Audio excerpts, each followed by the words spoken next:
So picture this. It's December 1993. I'm a super skinny 21-year-old with quintessential 90s hair.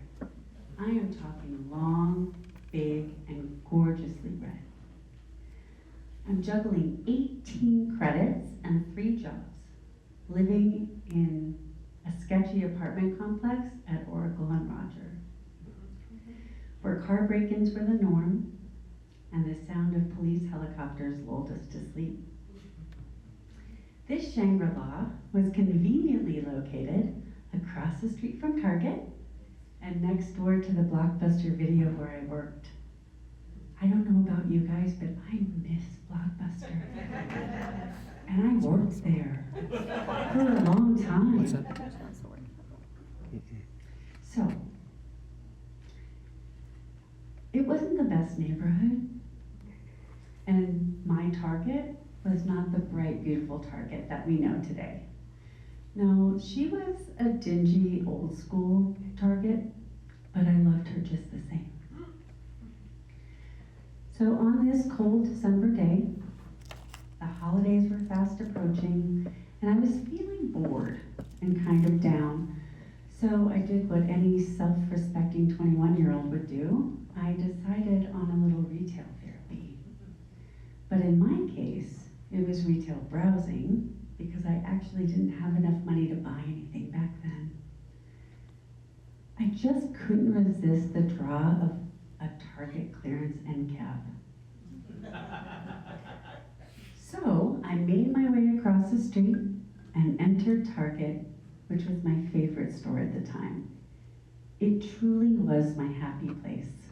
I could blissfully while away an afternoon, walking up and down every aisle, and of course, checking out the end caps.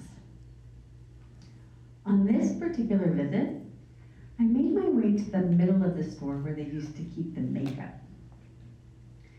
As I was pondering which wet n wild lip gloss would change my life, I noticed a guy on a ladder fiddling with something, but my attention on him was fleeting as I was drawn back to the makeup and I started comparing beauty products I couldn't afford. And then, bam! Next thing I know, I'm waking up in a totally different part of the store, having no idea what happened or how I got there.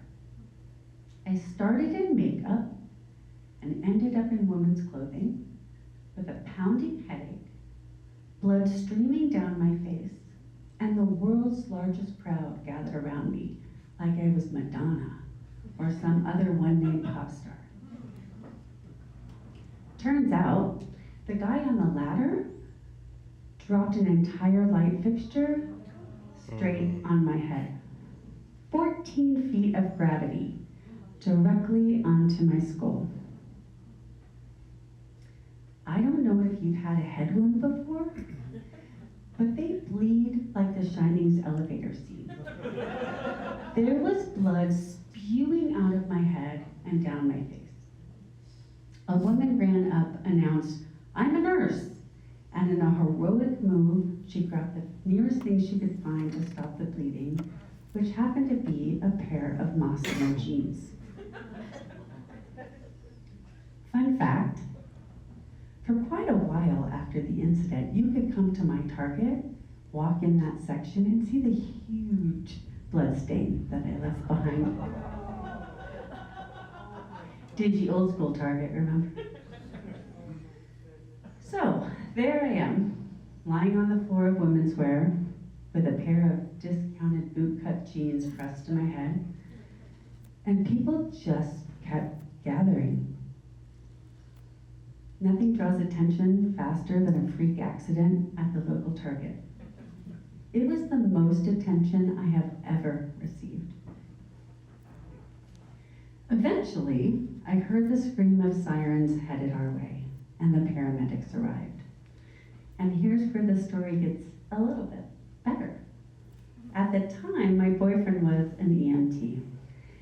And when you know it, all of his buddies were on duty that day.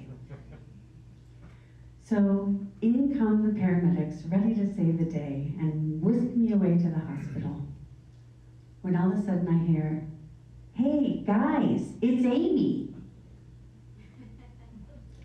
Nothing says awkward quite like being carried out of Target on a gurney by your boyfriend's friends with a pair of blood-soaked jeans wrapped around your head. But they made the drive really entertaining. And where did they take me? This is for my longtime Tucsonans. The closest hospital was Tucson General. So that entertaining ambulance ride was just a hop, skip, and a jump over to Allen and Campbell.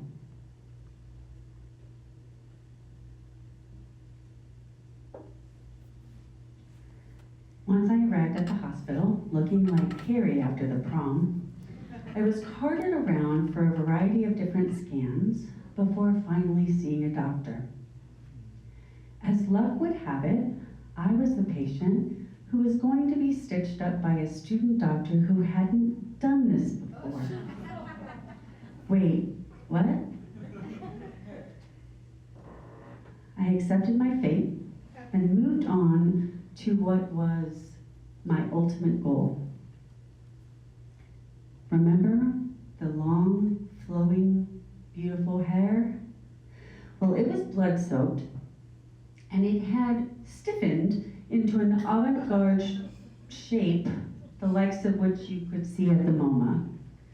But I was bound and determined to have them not shave any part of my head.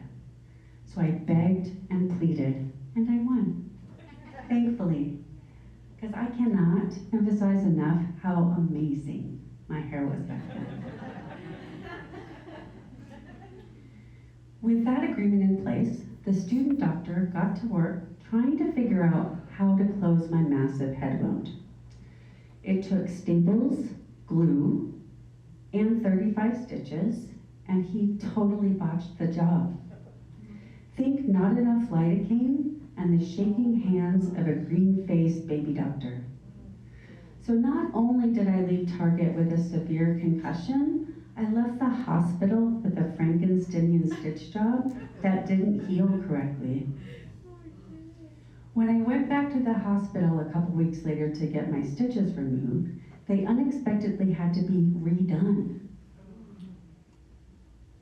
I got 0 lidocaine for round 2. I'm wondering if these are some of the reasons that Tucson General is no longer around. And I left the hospital with a throbbing cranium and drops of blood all over my work shirt. Yeah, I had to go be a bright, shiny Blockbuster babe right after that appointment. So here's the kicker.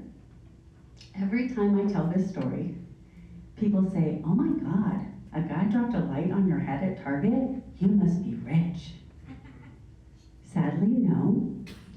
When it came time to discuss legal matters, my evangelical father, who still had sway over my decisions back then, whipped out a fully formed sermon about what Jesus would do, and then in his best televangelist voice said, "Amy, blessed are those who forgive." So I don't own Target. What I do own is a huge ugly scar, an amazing party story, and a healthy fear of oversized light fixtures. As for the Massimo jeans that I unwittingly stole from Target, unfortunately, they didn't fit. So what did I learn from it all? Well, first, when life or a light fixture cracks open your noggin like a ripe melon, sometimes you just have to laugh. Secondly, if you're feeling invisible, a freak accident at the local Target draws attention faster than a wardrobe malfunction at the Super Bowl. And lastly, forgiveness is great. But if Jesus wants to shop at Target, I highly recommend she wears a helmet and has her lawyer on speed dial.